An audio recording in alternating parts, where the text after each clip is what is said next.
እሺ ተመልካቾች እንዴት ናችሁ? ዛሬ አንድ ጥናት ወጥቷል። እሱም አንድ ኢትዮጵያዊ የደስታ የገቢ ጣራው ላይ ለመድረስ ዝቅተኛ ገንዘብ ነው የሚያስፈልገው ይላል በዓለም ላይ ወይም ደግሞ በአመት ወደ 1,628,000 ብር ማግኘት አለበት አንድ ኢትዮጵያዊ የደስታ ጣራው ላይ ለመድረስ የሚል ጥናት ነው የወጣው።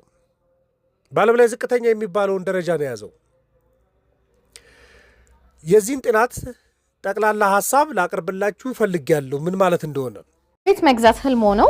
እንግዲያውስ ከቴምር ፕሮፐርቲ ህልሙን እውን ልናረግሎት ነው። በሳር ቤት፣ በቡልጋሪያ፣ በአያት እንዲሁም በመገናኛ ተፈላጊ በሆኑ አካባቢዎች ዘመናዊ አፓርትመንቶችን እየገነባን እንገኛለን። ለኢንቨስትመንት፣ ለቢሮ፣ ለንግድ ሱቆች ለወደፊት የሚተማመኑበትን ንብረት ከቴምር ፕሮፐርቲስ ያገኛሉ። የሚመቹትን የክፍያ አማራጭ በተመጣጣኝ ዋጋ የራስዎን የግሎ መኖሪያ ቤት ያድርጉ። ዛሬ ላይ የሚገዙት ንብረት ነገ ላይ የሚጨምር ንብረት ነውና አይዘንጉት። ለበለጠ መረጃ 0911 13 57 60 በአምላክ ነኝ ከቴምር ፕሮፐርቲ።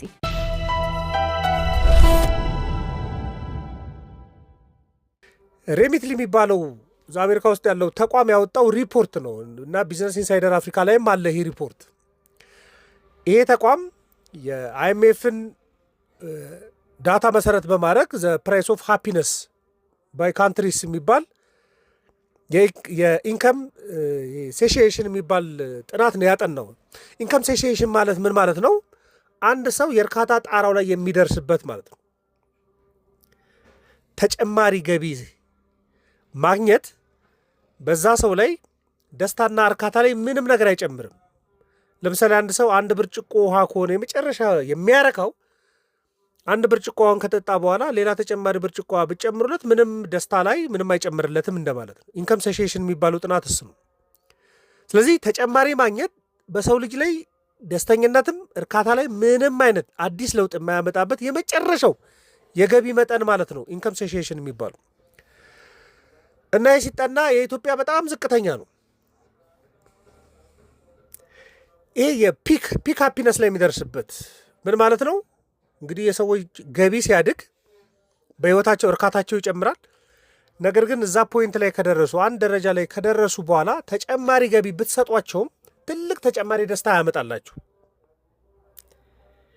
በቃ ይሄ ደስታቸው የሚቆይበት ነጥብ ማለት ነው። ፒክ ሃፒነሳቸው የሚቆይበት ነጥብ ኢንከም ሴሽን የሚባለው ፖይንት ይሄ ነው።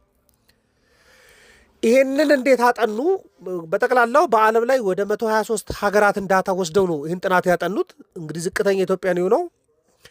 እንዴት ነው የሚያጠኑት? በዛች ሀገር ያለውን የዋጋ ንረት ይወስዳሉ፣ የምንዛሬ ደረጃን ይወስዳሉ። በዛች ሀገር ውስጥ ያለ ገንዘብ ምን ያህል እቃዎችን መግዛት ይችላል፣ የመግዛት አቅሙ ምን ይመስላል፣ ፐርቼዚንግ ፓወር የሚባለውም ማለት እሱን ወስደው ነው ያጠኑት የ2026 ማለት ነው። እንግዲህ ይህ ድርጅት አመታዊ አንድ ኢትዮጵያዊ የሚኖረው አመታዊ የገቢ መጠን የሚለው ወደ $777 ነው የሚለው። በሌሎች ዳታዎች ግን $1,000 የተጠጋ እንደሆነ ነው የሚያሳየው። እሱን እንውሰድ የአንድ ኢትዮጵያዊ እና የደስታ የገቢ ጣራው ዝቅተኛ ከሆኑ 3 ሀገራት መካከል አንዱ ነች። ከሩዋንዳና ከናይጄሪያ ጋር በአንድ ላይ ማለት ነው። እነሱ እንኳን በትንሹ መጠን ትንሽ ይሻላሉ። ግን እያንዳንዱ ኢትዮጵያዊ ይሄ ወደሚባለው ፖይንት ላይ በአመት 1,628,000 ብር ወደ ማግኘት ጣራ ላይ ለመድረስ ግን እጅግ በጣም ብዙ ነው የሚቀረው። ለምን ከተባለ ከነፍስ ወከፍ ገቢ ጋር ይነጻጽራል። ይሄ ኢንከም ሴሽን የሚባለው ደስተኛ ለመሆን የሚያስፈልገው አነስተኛ የገቢ መጠን ማለት ነው። ደስተኛ ለመሆን የሚያስፈልገው አነስተኛ የገቢ መጠን ማለት ነው። እና በዚህ ኢትዮጵያ፣ ናይጄሪያና ሩዋንዳ የመጨረሻዎቹ ደረጃ ላይ ነው ቁጭ ያሉት። በዓለም ላይ አነስተኛ ገቢ መጠን አላቸው የሚባሉት ለምሳሌ አንድ ኢትዮጵያዊ በአመት $10,176 ማግኘት አለበት ዝቅተኛ የደስተኝነት ጣራው ላይ ለመድረስ።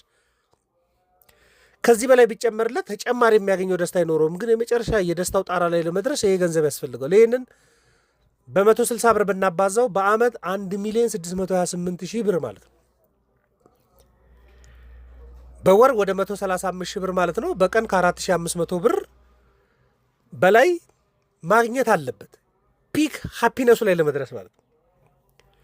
ይሄ አንድ ኢትዮጵያ ያለው የነፍስ ወከፍ ገቢ እንደው የሬሚትሊንን ተወውና እሱ 777 ነው የሚለው በሌሎች ዳታዎች ወደ 933 ነው። $1000 እንኳን ብንል በአመት ምን ያህል እጥፍ ነው? ከ10 እጥፍ በላይ ወደ ታች ነው ያለው ማለት የነፍስ ወከፍ ገቢ ከሚያስፈልገው የሃፒነስ ደረጃ አንጻር ሲታይ። ቀጥሎ ያለው የናይጄሪያ ነው። አንድ ናይጄሪያም የደስተኝነት ጣራው ላይ እንኳን ለመድረስ በአመት $12273 ያስፈልገዋል። በእነሱ ገንዘብ ከለካ ነው ከ17 ሚሊዮን ናይራ በላይ ያስፈልገዋል ማለት ነው። ግን አሁን ናይጄሪያ ውስጥ ያለው አመታዊ የነፍስ ወከፍ ገቢ $1224 ነው። ኦልሞስት ከ10 እጥፍ በላይ ማለት ነው።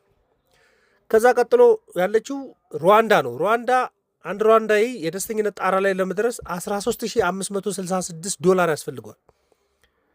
በእነሱ ከተሰላ ወደ 19.9 ለ20 ሚሊየን የሩዋንዳ ፍራንክ ማለት ነው የሚያስፈልገው። የሩዋንዳ የነፍስ ወከፍ ገቢ $1100 አካባቢ ነው። አስቡት፣ ከ10 እጥፍ በላይ ነው ዝቅ ያለው። ግን ደስተኛ ለመሆን ከ10 እጥፍ በላይ አሁን ከሚያገኘው ማግኘት አለበት እንደባልብላችሁ አስቡት። ይሄ የተቀመጠ ገንዘብ ምን ማለት ነው? ለኢትዮጵያ የተቀመጠው በአመት 1,628,000 ወይ ደግሞ በወር 135,000 ካገኘ ፒክ ኦፍ ሃፒነሱ ላይ ይደርሳል። ከዛ በኋላ ተጨማሪ ገንዘብ ቢሰጠውም ተጨማሪ ደስታ ላገኝ አይችልም። የደስታው ጣራ ላይ ይደርሳል ነው። ምን ማለት ነው? በወር ውስጥ የሚያስፈልጉትን ነገሮች በሙሉ ጥንቅቅ አድርጎ ገዝቶ መጠቀም ይችላል። ንብረት መግዛት አይደለም። የቤት ኪራይ ካለበት ይከፍላል። የምግብ ካለበት፣ የትምህርት ቤት ካለበት፣ የትራንስፖርት ካለበት፣ ልብስ መግዛት ካለበት፣ እነዚህም በሙሉ ወጪዎቹን ከቨር ለማድረግ የሚያስፈልገው ወጪ ይሄ ነው የሚለው አስቤዛ እና ልብስ፣ መዝናናት፣ ቤት ኪራይ ምናምን መክፈል ካለበት ለኑሮ የሚያስፈልገውን በሙሉ ሸምቶ ወይ ከፍሎ ለመኖር የዚህን ያህል መጠን ያስፈልገዋል። ከዚህ በተጨማሪ ገንዘብ ቢያገኝ ነው የሚለው ምንም አይነት እርካታ አይገኝም ነው። ፒክ ሃፒነስ የሚባለው ይህ ነው። ለምሳሌ 1.6 ሚሊዮን ብር ካገኘ ፒክ ሃፒነሱ ላይ የደስተኝነቱ ጣራ ላይ ደርሶ ይኖራል ነው። 2 ሚሊዮን ቢደረግለት ትርፉ ገንዘብ ተጨማሪ ደስተኝነት ላያመጣለት ይችላል። አሁን ቁጠባ ደስተኝነት አያመጣም። የአደጋ ጊዜ ኢመርጀንሲ ሊያገለግለው ይችላል እንጂ ደስተኝነት ሊያመጣለት አይችልም። አሴት መግዛት እዚህ ውስጥ የለም። መኪና መግዛት፣ ቤት መግዛት ምናምን የሚለው አይደለም። መሰረታዊ ወጪዎቹን ሸፍኖ ለመኖር ነው የሚለው። ይሄ እንደው የተወሰዱ ሌሎች መረጃዎችን ብናይ በዓለም ላይ በጣም ከፍተኛ ኢንከም ሴሽን ያላቸው ሀገራትም ዝርዝር አሉ እዚህ ውስጥ። በዓለም ላይ ከፍተኛው አይስላንድ ነች። $163,000 ያስፈልጋል አንድ አይስላንዳዊ በአመት ፒክ ላይ ለመድረስ የደስተኝነቱ ጣራ ላይ ለመድረስ። ከዛ በኋላ ተጨማሪ ገንዘብ ቢሰጠውም ተጨማሪ ደስታ አያገኝም ተብሎ የሚታሰብበት ማለት። ቀጥሎ ያለችው አሜሪካ ነች። ቀጥሎ ደግሞ ያለችው እንግሊዝ ነች። ጣራ ላይ የሚደርሱበት የአሜሪካ $134,000 ነው። ካናዳ $113,000 ነው። ቻይና ወደ $71,000 ነው። አስቡት ከኢትዮጵያ አንጻር። በአፍሪካ እንኳን ከፍተኛ ኢንከም ሴሽን ከፍተኛ ገንዘብ የእርካታ ጣራቸው ላይ ለመድረስ ያስፈልጋቸዋል የሚባሉ ሀገራት ሶስቱ ሀገራቶች የመጀመሪያ ግብፅ ነች። አንድ ግብፃዊ ፍጆታዎቹን በሙሉ ሸፍኖ የደስታው ጣራ ላይ ለመድረስ $59,675 ያስፈልገዋል። ሁለተኛው ቱኒዚያ ነች። $52,424 ያስፈልገዋል። ሶስተኛው አልጄሪያ ነች። እንዳለ ሰሜን አፍሪካ ናቸው። $48,248 ያስፈልጋታል። ሌሎችም ትልልቅ ያላቸዋል። አሁን ጋና ወደ 22,000 ነው። ትንንሽ ደሴት እንደ ሞሪሸስ ወደ 14,000 ነው። ዝቅተኛ ነው እነሱ ጋር እንኳን ያስፈልገዋል። ዝቅተኛ የተባሉትን ሀገራት እንግዲህ መለኪያውን በኋላ እነግራቸዋለሁ። ግን ከዋጋ ንረት አንጻር እነዚህን ሀገራት ስንመልከታቸው ከዋጋ ንረት አንጻርም ሬሚትሊ ስላያቸው ማለት ነው። እንግዲህ በኢትዮጵያ የዋጋ ንረቱ 14 ከመቶ አካባቢ ነው። የናይጄሪያ ወደ 15.9 በመቶ አካባቢ ነው። ሩዋንዳ ወደ 13.6 በመቶ አካባቢ ነው። በዋጋ ንረት ካየናቸው ተቀራራቢ ናቸው። በምንዛሬ መጠን ካየናቸው ደግሞ በጣም ልዩነት አለ። ኢትዮጵያ ውስጥ አንድ አሜሪካ $1 በ160 ብር ነው የሚመነዘረው። ናይጄሪያ ብንሄድ 1400 ናይራ ነው የሚመነዘረው። ሩዋንዳ ብንሄድ ደግሞ 1474 ፍራንክ ነው የሚመነዘረው። አሁን ጨዋታ ምን መሰላችሁ? አንድ የአሜሪካ ዶላር ኢትዮጵያ ውስጥ የምትገዛው መጠንና ናይጄሪያና ሩዋንዳ ውስጥ የምትገዛው መጠን ይለያያል። አንድ የአሜሪካ ዶላር ብዙ ነገር ኢትዮጵያ ውስጥ ይገዛል እንደማለት ነው። ናይጄሪያ ውስጥ ደግሞ ሲሄድ ብዙ ነገር ላይ ገዛ ይችላል። ሩዋንዳ ውስጥ ሲሄድ ብዙ ነገር ላይ ገዛ። በፐርቼዚንግ ፓወሩን በኤክስቼንጅ ሬት የሚለካው ለዛ ነው። ይሄ ማለት ግን በጣም የተሻለ ኑሮ አለ ማለቱ አይደለም። ምክንያቱም ከነፍስ ወከፍ ገቢ ጋር አነጻጽሩት። የነፍስ ወከፍ ገቢ እንኳን ምን ማለት ነው? ጠቅላላ ሀገራዊ ምርት ለህዝቡ ሲካፈል የሚገኘው $1000 ከሆነ ሁሉም ሰው $1000 ያገኛል ማለት አይደለም። ግን የነፍስ ወከፍ ገቢ እዛ አካባቢ ነው ቢባል ማለት ነገር ግን ሰው 100 ብር እያገኘ ደስተኛ ለመሆን ግን የሚያስፈልግህ 1100 ብር ነው እንደማለት ነው። የዘነ ልዩነት ነው ያለው። ደስተኛ የሚሆንበት ትንሹ ሌቭል ላይ ለመድረስ 13 እጥፍ ገቢ ማግኘት አለበት ሰውየው ማለት። በኢትዮጵያ ኮንቴክስት ካያችሁት የናይጄሪያም ሩዋንዳም የሚያሳየው እሱ ነው። እና ይሄ ለፖሊሲ ምልክት መሆን የሚችል ሀሳብ አለው ውስጡ። በጥሩ የሚታይም ጎን አለው፣ ግን በጥሩ የማይታይም ጎን አለው። ምክንያቱም የአንዳንድ ሀገራት ከታየ ከነፍስ ወከፍ ገቢ በላይ ነው።